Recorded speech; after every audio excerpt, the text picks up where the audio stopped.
नमस्ते. आज आपण पैसे कमवण्याबद्दल बोलणार आहोत, पण एका अशा पुस्तकातून जे लिहिलं गेलं होतं 1930 साली. हो, अगदी बरोबर ऐकलं. आणि गंमत म्हणजे त्यातले सल्ले आजही तंतोतंत लागू पडतात. चला तर मग थेट मुद्द्यालाच हात घालूया. समजा एक चॅलेंज आहे. फक्त 30 दिवसात 80,000 रुपये कमवायचे आहेत. काय कराल? पण थांबा, यात एक ट्विस्ट आहे. अट अशी आहे की नोकरी नाही आहे आणि कर्जही घ्यायचं नाही. आता मात्र हे चॅलेंज जरा अवघड वाटतंय, बरोबर ना? हीच परिस्थिती होती 1930च्या महामंदीच्या काळात. लोकांकडे अक्षरशः खायला पैसे नव्हते आणि अशा काळात FC मेनाकर नावाच्या एका लेखकाने एक पुस्तक लिहिलं, पैसे कमवण्याचे हजारो मार्ग. त्यांचं एकच म्हणणं होतं, पैसे कमवणं हे नशीब नाहीये, ते एक स्किल आहे, एक कौशल्य जे कोणीही शिकू शकतं. तर आज आपण याच पुस्तकातल्या काही महत्त्वाच्या गोष्टी पाहणार आहोत. संधी कशी शोधायची, स्वतःचं कौशल्य कसं विकायचं आणि यशस्वी होण्यासाठी मानसिकता कशी असावी. चला तर मग सुरू करूया. तर पहिला भाग आहे संधी शोधणं, म्हणजे समस्यांना नफ्यात कसं बदलायचं. पहिलं आणि सगळ्यात महत्त्वाचं सूत्र, प्रत्येक समस्या ही एक बिझनेस आयडिया असते.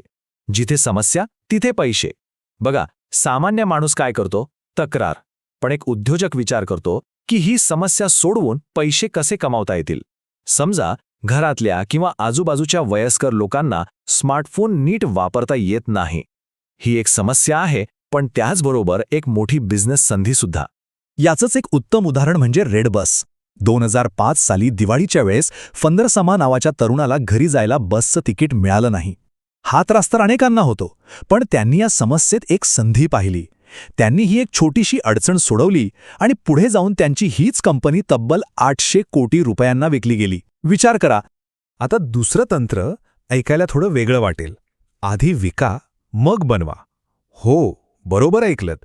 आपण सहसा काय करतो? आधी एखादी वस्तू बनवतो, मग ती विकायला जातो. पण इथे उलट करायचंय. आधी ग्राहक शोधा.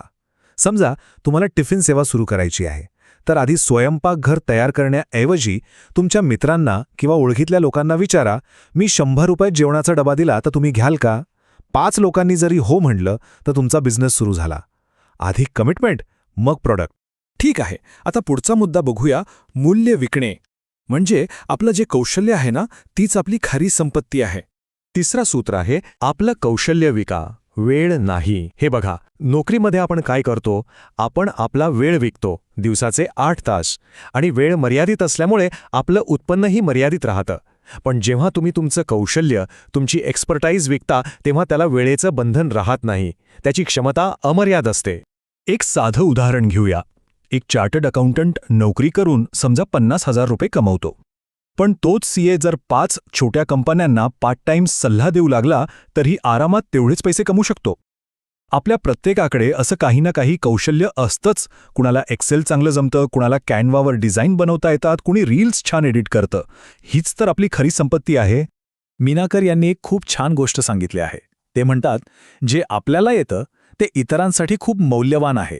फक्त गरज आहे ती गोष्ट योग्य पद्धतीने पॅकेज करून विकायला शिकण्याची.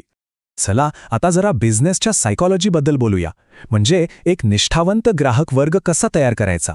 चौथं तंत्र आहे रिपीट बिझनेसची जादू. एका नवीन ग्राहकाला शोधण्यासाठी लागणारी मेहनत जुन्या ग्राहकाला पुन्हा विकण्यापेक्षा 5 पटीने कमी असते. विचार करा, आपला पेंटर किंवा आपला न्हावी, त्यांचे ग्राहक ठरलेले असतात, त्यामुळे त्यांचं उत्पन्नही स्थिर राहतं. हीच आहे रिपीट बिझनेसची ताकद. यालाच बिझनेसच्या भाषेत रिटेन्शन ओव्हर ॲक्विजिशन म्हणतात. म्हणजे नवीन ग्राहकांच्या मागे धावण्यापेक्षा जे आहेत त्यांना जपण्यावर जास्त लक्ष द्या. खरं तर हाच प्रत्येक मोठ्या आणि यशस्वी व्यवसायाचा कणा आहे. आणि 5वं तंत्र आहे सुरुवात छोटी करा पण विचार मोठा ठेवा. एका मुलीची गोष्ट आहे. तिने घरातल्या घरात केक बनवून विकायला सुरुवात केली, मग हळूहळू इंस्टाग्राम पेज उघडलं, मग एक छोटी बेकरी, आणि आज ती महिन्याला 5 लाख रुपये कमवते. अगदी मॅकडॉनल्ड्सची सुरुवातसुद्धा एका छोट्याशा बर्गर स्टॉलपासून झाली होती. म्हणून नेहमी लक्षात ठेवा, पहिली पायरी उचलणं महत्त्वाचं आहे, पुढचा रस्ता आपोआप सापडतो. आता आपण येतोय शेवटच्या आणि माझ्या मते सर्वात शक्तिशाली तंत्राकडे. हे आत्तापर्यंत आपण जे काही शिकलो त्या सगळ्याचा सार आहे. आणि ते तंत्र आहे पैशाच्या मागे धावू नका. मग काय करायचं? तर मूल्य निर्माण करा, व्हॅल्यू क्रिएट करा. कारण पैसा नेहमी त्यांच्याच मागे येतो जे व्हॅल्यू निर्माण करतात. समजा 2 व्हिडिओ एडिटर आहेत. पहिला एडिटर फक्त सांगितलेलं काम करून देतो, पण दुसरा एडिटर एडिटिंग तर करतोच, पण सोबतच चांगला थंबनेल कसा असावा, व्हिडिओची लांबी किती असावी याबद्दल सल्लाही देतो. आता सांगा कोण जास्त पैसे कमवेल? साहजिकच दुसरा, कारण तो फक्त सर्व्हिस नाही तर व्हॅल्यू देतोय.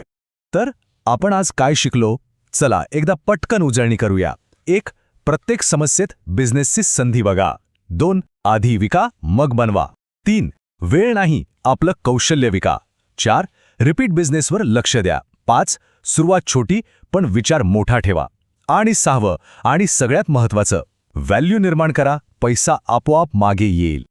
विचार करा, FC मिनाकर यांनी या सगळ्या गोष्टी तेव्हा लिहिल्या होत्या जेव्हा अख्ख्या जगाची अर्थव्यवस्था कोलंबडली होती. आज आपल्यासमोर आव्हानं वेगळी असतील, पण ती आहेत. मात्र हे जे धडे आहेत ना, ते तेव्हाही तितकेच खरे होते आणि आजही तितकेच महत्त्वाचे आहेत. शेवटी एकच प्रश्न विचारायला हवा. खरी कमतरता कशाची आहे? कल्पनांची की त्या कल्पनांवर काम करण्याची? या कल्पना तेव्हाही होत्या, आजही आहेत. गरज आहे फक्त कृती करण्याची. योग्य वेळेची वाट बघू नका, कारण ती कधीच येत नाही. एक कल्पना निवडा आणि कामाला लागा. आज, आत्ता.